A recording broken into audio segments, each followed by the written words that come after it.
certainly make sure that this land was never ceded. This is Aboriginal land, always was and always will be. Look, just welcome everybody coming here today.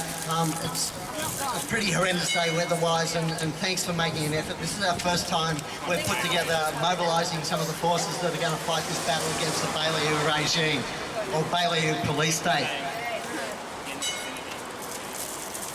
One of the things I'd like to say, Kelvin King was going to be the person to host this today, and unfortunately Kelvin's not feeling so well today, but amazingly still got here. I'd just like to thank Kelvin King for the incredible work he's done on behalf of the Australian Mental Health, Human Rights and Law Reform Coalition.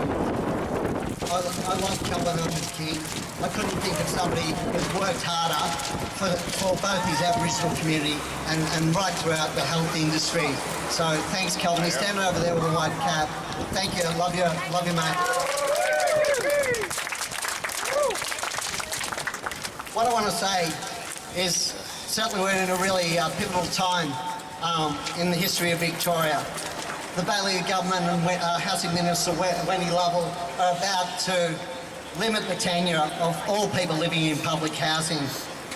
This is an absolutely calculated and callous attack on the whole well-being and the futures of all public housing tenants, their families, and the amazing and vibrant communities they live in. Public housing is a hallmark of a civilised society and its commitment to those that have experienced trauma and great hardship, the marginalised, the economically disadvantaged and the vulnerable.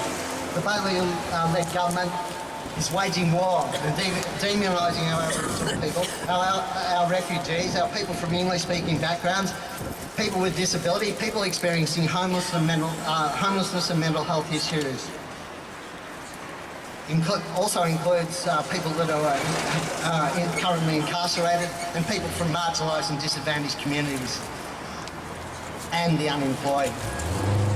These attempts to limit the tenure of public housing tenants is, as I said, callous and calculated. It's a direct threat to their security, health, psychological and physical integrity. This is institutionalised genocide, and it's been done at the stroke of an uncaring bureaucrat's pen. I've little doubt that this will result in people like what has happened in Greece, like it's happened in other countries overseas with their austerity measures, that people will be suicide. We're already seeing an avalanche of people that have been worried by this calculated threat by Baillieu and Lovell and presenting at mental health facilities, and also being admitted to mental health facilities. We mustn't stand by idly and let these people, with their destructive economic rationalist agenda, destroy the lives and throw these people, these amazing people that have contributed so much to our society and done some wonderful things and achieved some wonderful things. We mustn't let them be confined into the abyss of homelessness, the mental health system, the criminal justice system, or any of the other systems that Baillieu and his mates will benefit from. The Ted Baillieu-led government is actually starting to cultivate people for this privatisation agenda. He's creating the victims, accompanied by his mates in the churches, in the Salvation Army, in St Vincent de Paul, with the sexual predators that are in this tsunami, an epidemic of abuse that's been unleashed on our forgotten Australians and our stolen generations for so long. We have to make sure that the crisis accommodation is taken out of that, and emergency relief is taken away from these churches. Why do we think that we've got so many people on the streets of Melbourne? It's in excess of 9,000 people sleeping rough on the streets of Melbourne and surrounding municipalities. So many of these people are victims of this systemic abuse, which is still going on by the very same people that perpetrated them. These people that have been victims of this abuse under the agents of the state they're not going to go and access crisis accommodation or housing or emergency accommodation at Flagstaff, St Vincent de Paul's or Hanover. No way. You know, I was speaking to somebody recently that actually presented at Flagstaff's crisis accommodation and saw the person that raped them as a 4-year-old in Box Hill Boys Home. What people have to realise, hardly anybody has been charged. There's been systematic covering up by the Victorian police working of these people that perpetrated these crimes for many years. I'm glad we've stood with Calvin, shoulder to shoulder, representing and talking about this abuse with the stolen generations and forgotten Australians. This hideous abuse that denied these people a childhood, took away their childhood, and very often left them to lives of poverty, denied them education, but also led to so many of them having premature deaths. It's unconscionable. We mustn't let it happen. I appreciate everybody that's come out here today.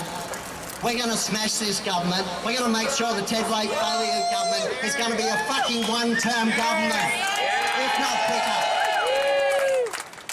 And I thank our PSOs over there. For the guy that passed me the comment today, we're going to get everything you own, Greg Oke. Well, I'll fucking tell you, you've got everything I own, but I've still got my fucking pride.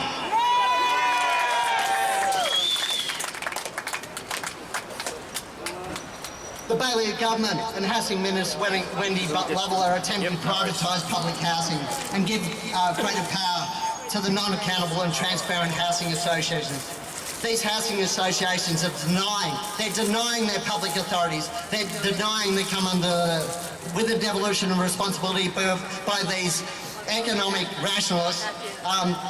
That they're denying their public authorities, so therefore they're not responsible to Freedom of Information requests or the Freedom of Information Act. So it's really difficult to get information around who they're housing, the demographics, the nationalities, the Aboriginality of the people, how many refugees are getting housed. But what we do know about these housing associations, and you look at their boards, have they got any Aboriginal people sitting on their boards? Have they got anybody from the GBL, LTI communities? Have they got any refugees? People have had the lived experience of housing rights violations, the lived experience of having their human rights violated on on a daily basis. We have to ensure that there's a moratorium placed on housing association, no more public transfers from public to the housing associations, and we have to ensure with this moratorium that that people with the lived experience of disadvantage, marginalised and oppression are actually on these boards and directing these bevy of real estate agents and dodgy ass policemen from the Victoria Police or ex-policemen that sit on these boards, and the accountants are right-wing accountants who don't give a fuck about social justice or social equity or equality, and we mustn't let this happen. We also must demand that a housing ombudsman, something I've been advocating since 2002, that Adam Batt has finally jumped on board and saying we need a housing ombudsman to make sure we ensure the human rights of people accessing any of these services in the homeless or housing industries are treated fairly with respect to their human rights, and make sure not only are they protected, but their human rights are fulfilled, as is enshrined in the Human Rights and Responsibilities Act that Victoria's got, 2006. We have to make sure they comply with the acts of this act, which is probably really the only act that protects marginalised people, disadvantaged people, people experiencing homelessness.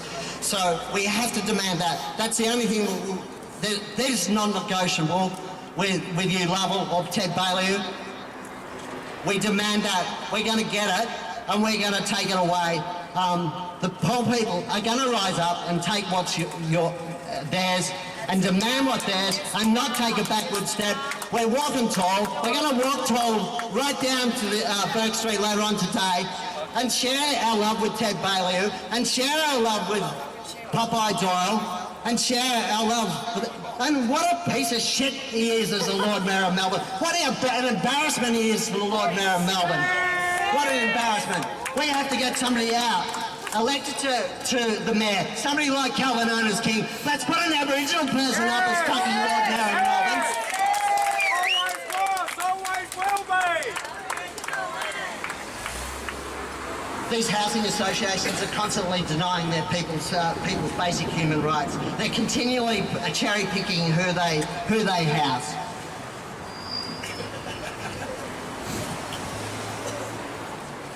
What people have to start realising in public housing, if you do experience ill health and your housing becomes jeopardised or your health is jeopardised, there are some safeguards. With housing associations, there's no safeguards. There's no safeguards.